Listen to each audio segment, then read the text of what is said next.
जो आपके सिलेबस में भी ये तीन चीज़ दिया हुआ है। हीटर के बारे में जानने के लिए बोला है, बल्ब और फ्यूज़ के बारे में। तो अब हीटर, बल्ब और फ्यूज़ को बस इस टेबल से समझ लीजिए, मैं समझाता हूँ अभी। और जितना बात इसमें का दिया गया है बस इतना आप ध्यान रखिए। तो हीटर, बल्ब और फ्यूज़ एक भी क्वेश्चन आपका किसी भी एग्जाम में छूटने वाला नहीं है। तो देखिए, सबसे पहले देखिए हीटर के बारे में, और बल्ब है और ये फ्यूज है। तो अगर इन लोगों का हम रेसिस्टेंस की बात करें, यानी कि रेसिस्टिविटी या रेसिस्टेंस की बात करें, तो जो हीटर होता है उसका रेसिस्टेंस बहुत ज़्यादा होता है, बल्ब का भी रेसिस्टेंस बहुत ज़्यादा होता है, और फ्यूज़ का भी रेसिस्टेंस जो है वो बहुत ही ज़्यादा होता है। बात करें मेल्टिंग पॉइंट की, तो हीटर का भी मेल्टिंग पॉइंट बहुत ज़्यादा है, बल्ब का भी मेल्टिंग पॉइंट बहुत ज़्यादा है। इसलिए आप देखते हो, ये जो हम लोग बात कर रहे हैं बल्ब का, ये एलईडी बल्ब नहीं है, सीएफएल बल्ब नहीं है, ये जो पुराने ज़माने में आता था लाल वाला बल्ब, उस बल्ब की यहाँ बात हो रही है, फिलामेंट वाले बल्ब की। बल्ब का भी जो है रेसिस्टेंस, सॉरी, मेल्टिंग पॉइंट बहुत ज़्यादा होता है, इसलिए वो गर्म होने पे भी जलता रहता है लगातार, फिर भी वो फिलामेंट जल्दी गलता नहीं है। फ्यूज़ का जो है रेसिस्टेंस, सॉरी, मेल्टिंग पॉइंट बहुत कम होता है। फ्यूज़ लगाया ही इसलिए जाता है कि जब ज़्यादा हीटिंग हो तो सर्किट ब्रेक कर जाए और फ्यूज़ वहाँ से गल के निकल जाए। अब ये तीनों चीज़ बना किस चीज़ का होता है, मटेरियल क्या लगता है इसमें, तो जो हीटर है वो आपको बनता है निक्रोम का, और ये निक्रोम जो होता है निकेल और क्रोमियम का एक एलॉय होता है। और बल्ब में बन लगा होता है टंगस्टन, सबको पता होगा। और जो फ्यूज हमारा बनता है वो लीड प्लस टिन का बनता है, इसको सोल्डर भी कहते हैं। ये बना होता है लीड और टिन का। उसके बाद एक और डिवाइस होता है रेक्टिफायर, इसके बारे में भी जानना है आपको। तो रेक्टिफायर क्या करता है, ये कन्वर्ट करता है एसी करंट को डीसी करंट में, यानी जो अल्टरनेटिंग करंट होता है, साइन वेव वाला करंट होता है, ये सब हम लोग पढ़ेंगे जब डिटेल वीडियो पढ़ेंगे तब। ये एसी करंट को डीसी में कन्वर्ट करता है, तो वो रेक्टिफायर होता है। और इन्वर्टर जो होता है हमारा, वो डीसी करंट को एसी में कन्वर्ट कर देता है। इसके बाद और कुछ देख लेते हैं, कन्वर्जन है कि जो हमारा गैल्वेनोमीटर होता है, इसके बारे में आगे देखेंगे हम लोग। जो गैल्वेनोमीटर होता है, कभी कभी पूछता है हमसे एग्जाम में कि गैल्वेनोमीटर को अगर हमको एमीटर में कन्वर्ट करना होगा तो कैसे करेंगे। तो इसका बहुत सिंपल सा तरीका है, इसमें हम लोग एक रेसिस्टेंस ऐड कर देते हैं, एक स्मॉल रेसिस्टेंस ऐड कर देते हैं, और ये एडिशन जो होता है पैरेलल में होता है। तो इससे कन्वर्जन, गैल्वेनोमीटर को एमीटर में कन्वर्ट करने के लिए जो क्वेश्चन पूछेगा किसी भी एग्जाम में, बस 3 ही क्वेश्चन पूछेगा कि गैल्वेनोमीटर को एमीटर में कन्वर्ट करने के लिए क्या लगाते हैं। तो एक स्मॉल रेसिस्टेंस लगाते हैं। बोल देगा इस स्मॉल रेसिस्टेंस का एक नाम होता है, वो क्या होता है, इसका एक और नाम होता है जिसको हम लोग शंट बोलते हैं। और इसको कनेक्ट किस में करेंगे, सीरीज में करेंगे या पैरेलल में करेंगे, तो हम लोग यहाँ बता देंगे एमीटर में कन्वर्ट करने के लिए इसको हम पैरेलल में कनेक्ट करते हैं रेसिस्टेंस को। दूसरा कि इसी गैल्वेनोमीटर को हम वोल्ट मीटर ही बना सकते हैं। तो वोल्ट मीटर बनाने के लिए, एमीटर बनाने के लिए हम लोगों ने लिया था लो रेसिस्टेंस, लेकिन वोल्ट मीटर में कन्वर्ट करने के लिए हम लोग को एक हाई रेसिस्टेंस लेना पड़ेगा। और ये जो कनेक्शन भी होगा, ये कनेक्शन होगा सीरीज में। इसके बाद एक और है किरचॉफ्स लॉ। तो किरचॉफ्स लॉ के बारे में डिटेल हम लोग नहीं देखेंगे, इससे मुझे लगता है अगर कुछ पूछना होगा अमीनी में तो बस यही पूछ सकता है। किरचॉफ्स का 2 लॉ होता है। जो पहला लॉ है ये हमारा काम करता है, इसमें जो प्रिंसिपल काम करता है कंजर्वेशन ऑफ चार्ज पे काम करता है, पहला लॉ। और दूसरा लॉ जो काम करता है वो कंजर्वेशन ऑफ एनर्जी पे काम करता है। अगर कभी आप लोग भूल जाएं कि कौन सा किरचॉफ्स का कौन सा लॉ किस पे काम करता है, लॉ क्या होता है, ये हम लोग को अभी अमीन में इतना रिक्वायरमेंट नहीं है, बाद में देख लेंगे हम लोग कौन सा लॉ किस पे काम करता है। तो जो पहला लॉ है सी पहले आता है, तो सी फॉर चार्ज पहला लॉ, और ई बाद में आता है एबीसीडी में। तो दूसरा लॉ ई फॉर एनर्जी, मतलब कि कंजर्वेशन ऑफ एनर्जी पे काम करता है।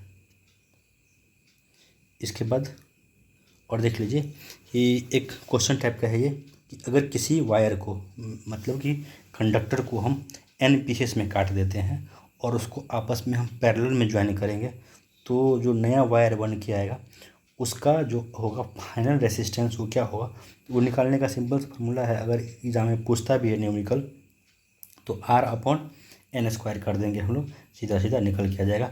और इसी कटे हुए वायर को अगर सीरीज में हम फिर से कनेक्ट कर देंगे, काट के फिर से सीरीज में अगर लगा देंगे, तो फिर उसके रेसिस्टेंस में कोई चेंज नहीं होगा, जो रेसिस्टेंस था वही हो जाएगा, वही हमारा आंसर हो जाएगा।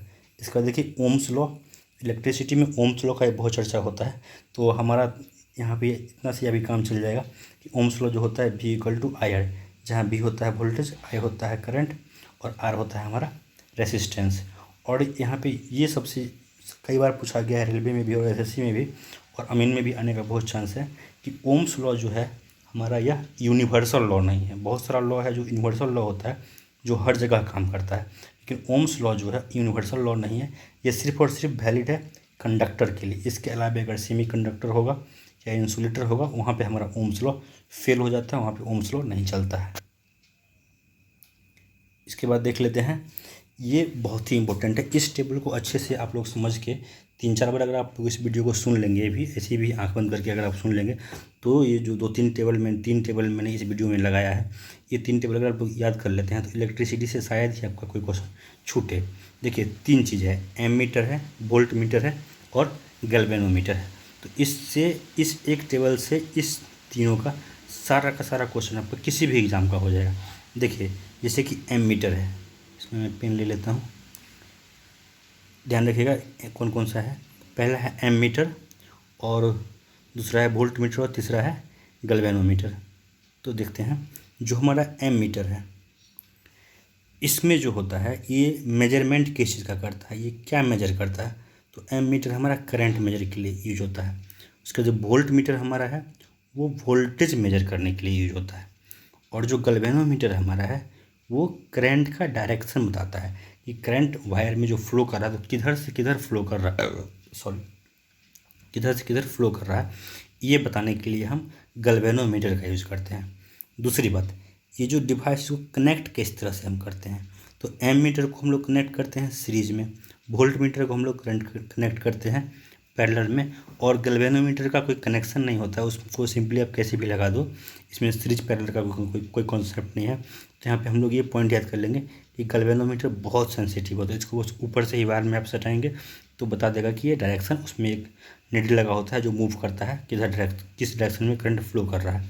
बात करते हैं रेसिस्टेंस की, तो जो हमारा एमीटर होता है उसका रेसिस्टेंस 0 होता है, जो हमारा वोल्ट मीटर होता है इसका रेसिस्टेंस इन्फिनिटी होता है, और गैल्वेनोमीटर में भी रेसिस्टेंस का कोई बात नहीं है। तो यहाँ पे हम ये याद रख लेंगे कि जो हमारा गैल्वेनोमीटर है ये सिर्फ और सिर्फ डीसी में काम करता है, एसी के लिए हमारा गैल्वेनोमीटर काम नहीं करता है।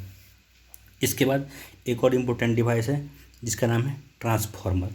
तो ट्रांसफार्मर आप लोगों को पता होगा, हर किसी ने देखा होगा, हर जगह ट्रांसफार्मर लगा होता है। तो ट्रांसफार्मर का जो मेन काम क्या होता है वो देख लेते हैं। और ये ट्रांसफार्मर हमारा मेनली 2 तरह का होता है, एक होता है स्टेप अप ट्रांसफार्मर, एक होता है स्टेप डाउन ट्रांसफार्मर। इसको भी इस टेबल से याद रखिएगा। स्टेप अप क्या करता है, वोल्टेज को इंक्रीज कर देता है, और स्टेप डाउन क्या करता है, वोल्टेज को कम कर देता है। स्टेप अप में जो करंट हमारा है उसका वैल्यू कम हो जाता है, और स्टेप डाउन में जो है हमारा करंट का वैल्यू बढ़ जाता है। लेकिन एक चीज़ याद रखेंगे कि स्टेप अप हो या स्टेप डाउन हो, अल्टीमेटली दोनों में जो पावर सप्लाई है वो कभी चेंज नहीं होता है। दोनों में जो पावर सप्लाई है, जितना पावर सप्लाई आ रहा था उतना ही वो पावर सप्लाई करेगा। ऐसा नहीं है कि ट्रांसफार्मर लगा देने से जो पावर सप्लाई उसको आ रहा है पीछे से उसको ये बढ़ा देता है, ऐसा नहीं करता। अगर स्टेप अप है तो ये वोल्टेज को बढ़ा देता है, और अगर स्टेप डाउन है तो ये करंट को बढ़ा देता है। तो जहाँ पे जिसका यूज होता है हम लोग उस तरह से कर लेते हैं। और दूसरी बात, जो ट्रांसफार्मर हमारा है ये काम करता है सिर्फ और सिर्फ एसी में काम करता है, और डीसी में ये काम नहीं करेगा। तो ये था सारा चीज़ जितना भी अमीन के लिए इम्पोर्टेंट है।